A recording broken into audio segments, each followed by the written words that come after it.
Ladies and gentlemen, boys and girls, how are you guys doing today? I hope you guys are having a fantastic Thursday afternoon, Thursday evening, Friday morning, whenever this video ends up being posted onto YouTube after it renders for 16 hours.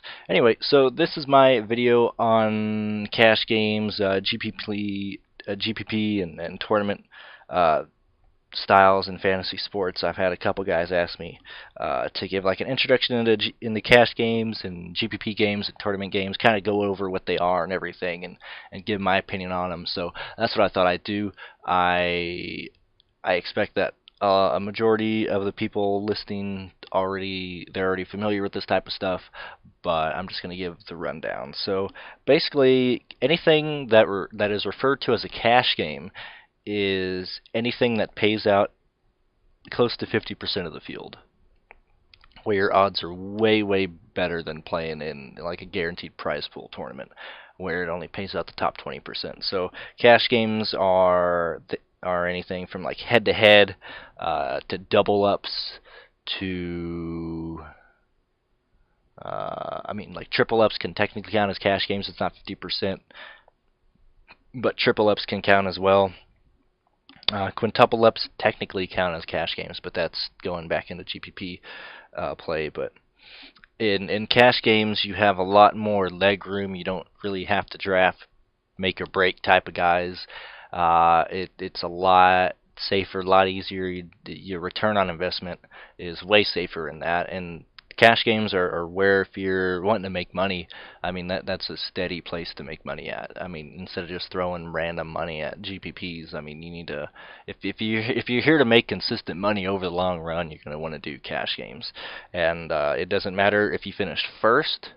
Doesn't matter if you blow the competition away in a cash game. The first place guy is getting paid the exact same as, like, say, if we're doing a $10 50-50, the first place gets paid the same place as fifth, and the difference between points can be massive between those guys, but it's only the top 50% that get paid out. So you really don't have to, just like I said, you don't have to go and choose a guy who's going to make or break you and things of that nature. It's a lot safer, and typically cash games and cash plays are the guys who just have a higher floor. It could be the more expensive guys, but it's mainly just guys who have a higher floor and just a lot safer plays. I mean, this kind of go on a rant right fast, but I was listening to a couple guys last week before the NASCAR race, and they were making some really dumb complaints about how DraftKings is running their tournament system. Well, I guess I'll talk about tournaments first, and I'll get into this. So tournaments are anything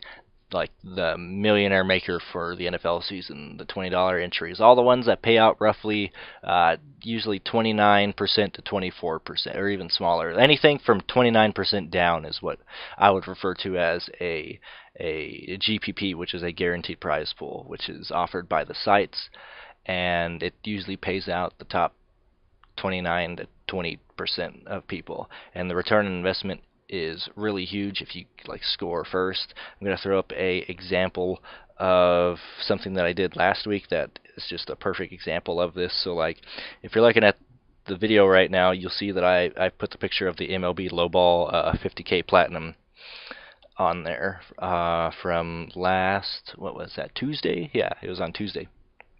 And I finished 263rd out of 11,000 people. I finished in the top 2% here. It's actually exactly 2.29614% of the people in there. And what do I get? $15. Now, granted, I tripled up. I mean, my return on investment was 3 times what I put in. But for crying, like, I finished in the top 2% and only got a triple up, whereas I could have just played a triple up and it would have been a lot safer and things of that nature.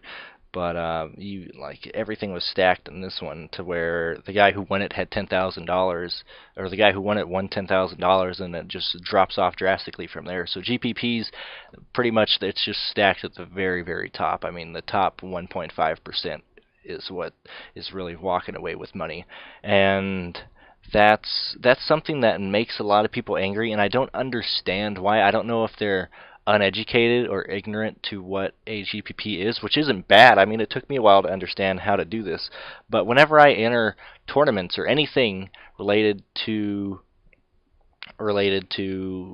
any type of sport, I'm always curious, and I always look up the percentage that is being paid out. And so, for example, I'm going to do this live right now because I don't have a script or anything for this, and I want to show you what I'm talking about. So I'm going to go to DraftKings, and I'm going to open up, and I'm going to look at this week's NASCAR events. I haven't reserved any entries into anything yet. I mean, it's a Thursday. I got plenty of time, and I'm gonna post this in the video. But if you go to like NASCAR, for example, this weekend, you go to the Cup, the Firecracker 400, or the Firekeeper 400, Firekeepers Casino 400, whatever. And I'm going to be entering the $10 entry. And so if you go to NASCAR, or you see NAS, 275 piston, 50,000 to win, Cup Series, and if we look at the entries and everything, and if you look at it from a statistical point of view, and this is something I always do just to get an idea of what I feel like I need to do, what the deal is, like what percentage of people do I need to finish. And I would advise everyone to do this just so you get a visual representation of the percent that is being paid out, because a lot of people don't think of this. They don't go into account.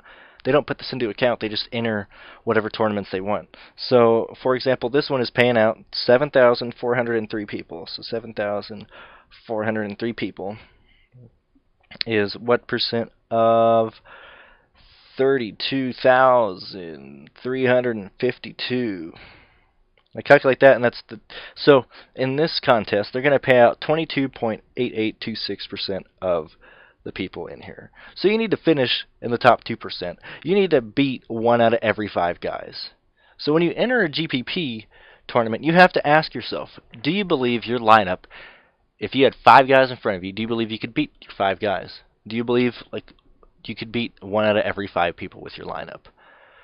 And then like on the very high scale, like in this one, $50,000 is going to the winner, $20,000 is going to second place, 10,000 is going to third, and then it drops off to 5,000 between first and fourth, or fourth place gets 5,000, and it dropped from 50,000 to 5,000.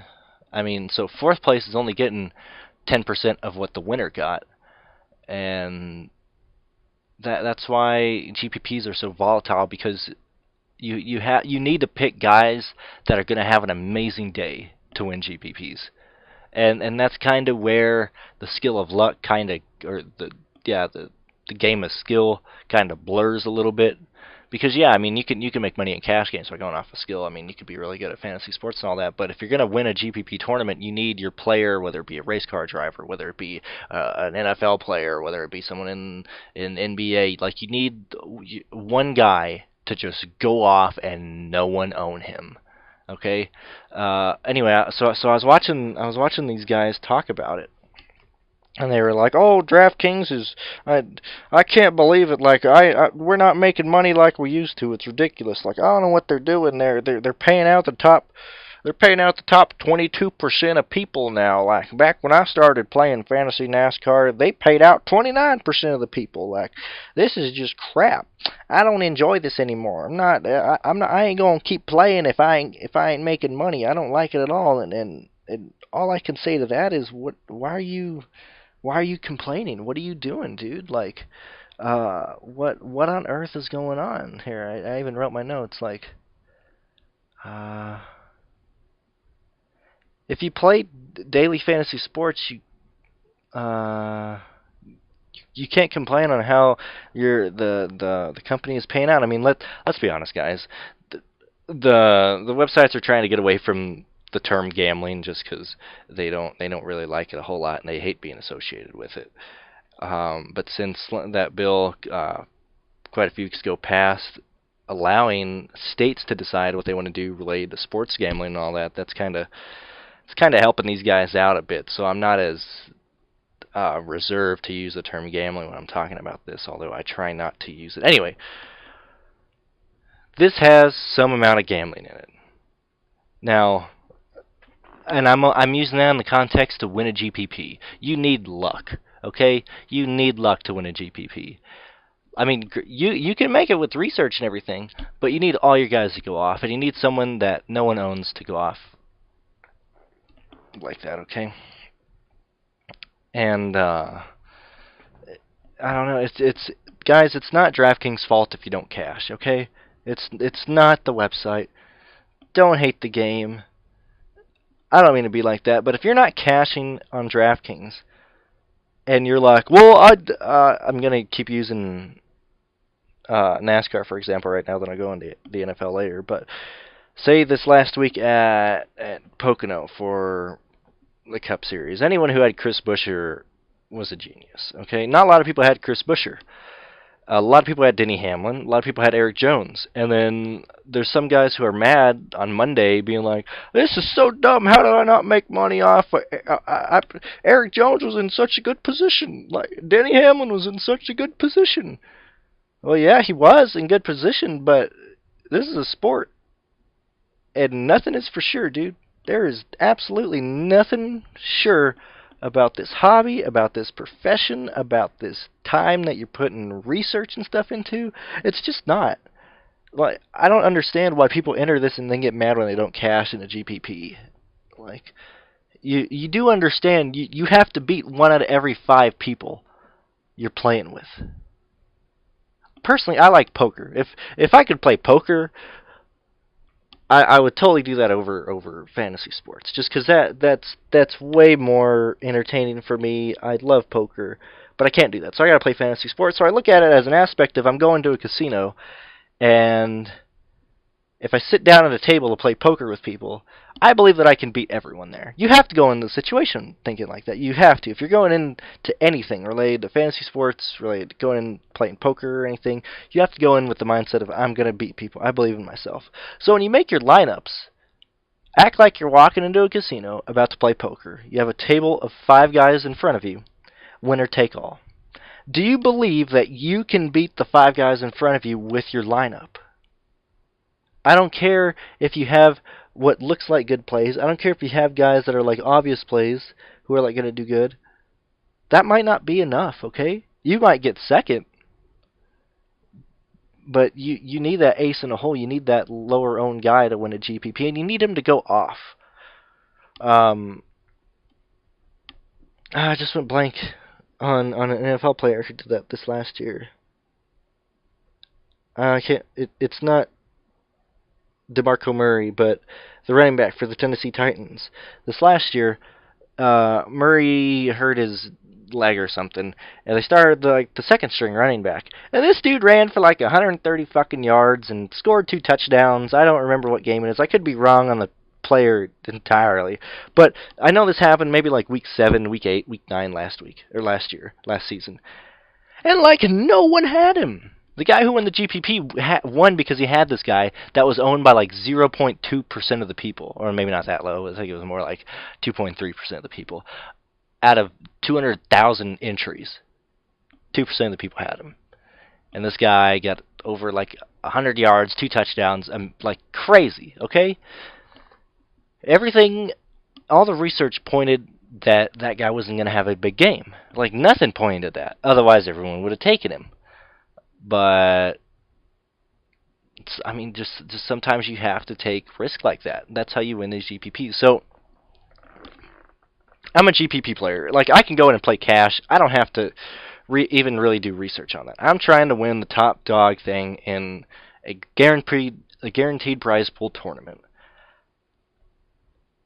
That's why in my videos I'm telling you pivots. I'm telling you other places you can go when there's an obvious play at hand, okay?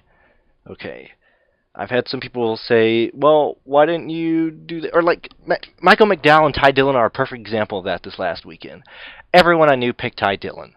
Everyone was saying to pick Ty Dillon. Hell, I even put Ty Dillon in some of my lineups. Ty Dillon was in such a good position, and he was so damn cheap, you just had to play him. But I wanted to fade Ty Dillon in a couple of my lineups, and by fade that means I'm not going to play him. I don't want to be associated with anyone who owns him. I want to have a completely different lineup off of Ty Dillon. So what do? I take Ty Dillon off. I look for another guy I think who's going to be kind of under the radar and who's going to outperform anyone who has Ty Dillon. That's Michael McDowell. I put Michael McDowell in there. Michael McDowell got more points. He wasn't as highly owned, and Michael McDowell beat Ty Dillon. Just straight up hands out. I think Ty Dillon was like 23% owned, and Michael McDowell was like 11% owned. So that's 11% of the field that got a really cheap play. They distanced themselves away from the Ty Dillon users, and they got more money than the Ty Dillon users. And that, I mean, it's, you need things like that to win you lineups. You have to be contrarian. You cannot just pick all the good guys or like all the obvious plays. Well, I mean, I'm sorry I'm going on a rant here, but I need to explain this type of stuff because I don't. So many people enter this expecting like for sure wins on GPPs, and I did that last year. Okay, when I first started the NFL last year, or no, the year before. My bad, the year before, because I'm 20 now. Um, the year before, when I entered, I had no idea what I was doing. I was like, oh, Aaron Rodgers is good. Jordy Nelson's good. Le'Veon Bell, Jarvis Landry. Yeah, these guys are good. Okay, yeah. Well, I'd play that in a GPP, and everyone would have those guys, or they'd be highly owned, and I would never win money. Because you know why? Everyone has those guys. So if one guy takes a dump on the field and doesn't do anything, it's killing you and everyone else.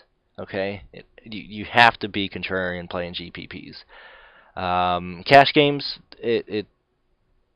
I'll start talking a little bit more about cash games in my videos related to the Xfinity Series and Cup Series coming up next week, because I had a couple guys PM me saying that they wanted cash game or they wanted cash plays, so I'll start talking more about that type of stuff. But I don't know, guys. I don't understand why people are getting mad at this, because I understand you lose money when something happens, but you're not going to win that big thing if you're just doing what everyone else does. You have to be different. And if it sounds like making a lineup that just turns your gut terribly and it just hurts you to send it, that's sometimes what it takes to win these things. What am I going on here? How long has this rant been going? 16 minutes, not too bad. So anyway, that's my little introduction into cash games and things of that nature. Like I said, guys, cash games they're way easier. They don't have as high a risk, and you can afford a player to really not do amazing, and you can still cash them. You're not trying to win it. GPPs, I mean, you're trying to win it all, and you're trying to beat mostly everyone. So you need a lineup that's just gonna whoop ass way more than a cash lineup. So that's at least my opinion on this subject. The video for the Xfinity Series will be up Friday night. So you have Friday night and the morning when they're qualifying for the Xfinity Series. I believe they qualify on Saturday this weekend. And then, as usual, the Cup video will be up Saturday afternoon. If you guys have any questions, hit me up on Twitter, BrandonCruzDFS on Twitter. And like I said, guys, I'm changing my channel to all this. I should have the new logo at least by midway next week, and I'll start looking at the NFL season, maybe do a preview video on it, see just things from being quite a few months out. I could just give you what I'm looking at right now between OTAs and things of that nature. So all of this stuff is coming in the future. I just wanted to send this because it was just really irking me. I don't understand why people are getting mad at this type of stuff. I mean, DraftKings and FanDuel have done an amazing job at making this an industry, and they're not trying to screw their fans over. Okay, they're really not trying to do that. If you want to consistently make money, go play cash games, but don't enter a GPP and then be mad that you didn't cash. And then then one last thing. Whenever you look at, I'm going to use the NFL Fantasy Millionaire Maker for this example. When you look at a max entry of 150 on, like, let's say a $20 entry. So let's say if I was feeling really good and I just wanted to piss through and burn through money, 150 times 20 is $3,000. Okay, so let's say, for example, first start of the NFL weekend, the Fantasy Millionaire Maker has 150 entries. I have no idea if it does or not, but let's just say it does. And I want to enter 150 lineups top 22% of the people get paid out in that, and that's going to have damn close to probably 400,000 people in that. Just because you enter 150 lineups does not mean you're going to make money. Okay? I do not understand where this mentality comes from, because if you even pay attention to how any of the pros play, it is hard to make a living doing this type of stuff. I mean, and when I say a living, I mean it is hard to make 5-digit sums of money, like $40,000 a year doing this type of stuff. I'm not even mentioning like the triple or the six-figure sums or anything of that nature. It is hard to make like $30,000 doing fantasy sports. Okay, just because you see these guys entering $3,000 into NFL Week 1 Fantasy Millionaire Maker does not mean they're going to win, because it's not that easy. If it was that easy, everyone would be taking loans out of the bank, putting $3,000 down, and entering 150 lineups in everything they do. Okay, it is not that easy. And so whenever you enter a contest and you see that, oh, so and so has 150 lineups, so and so has 87 lineups, so and so has 40 lineups, that don't mean jack shit. That does not mean they're going to cash. And if it was, everyone would be doing it. This is not an easy thing to do. But do not hate the game. And I don't want to make you mad and say hate the player, but that's kind of what everything is your decision on this. You know, every lineup you enter, every player you put down, and every entry you decide to pay for is on you. You know, no one else is making that decision for you. Hell, we might all be addicted to gambling in some form or fashion. And this, hell, I know I am in some forms. But I'm not going to... I can't be mad at losing. Like, yeah, I'm going to be mad at the players, but I picked the players, you know? Like, I picked my lineup. I constructed my lineup, my roster, everything is on me. DraftKings didn't do anything. They're just giving you the points, and your players aren't performing. So if you're one of those guys who feel like you're not winning a whole lot and you don't know what you're doing wrong, you gotta change something up. You maybe change your research, maybe change how you're entering, and look at the sport that you're playing. See where you can be different on. If you're playing NFL this year, and you keep taking really known quarterbacks that are really highly owned, and you just seem to run out of money, and you don't seem to really have a whole lot of punts that are really doing good, change it up. Take cheaper quarterbacks. You know, personally, I like a cheap quarterback. I love cheap quarterbacks. My God, give me a quarterback for $5,000. I don't care who it is.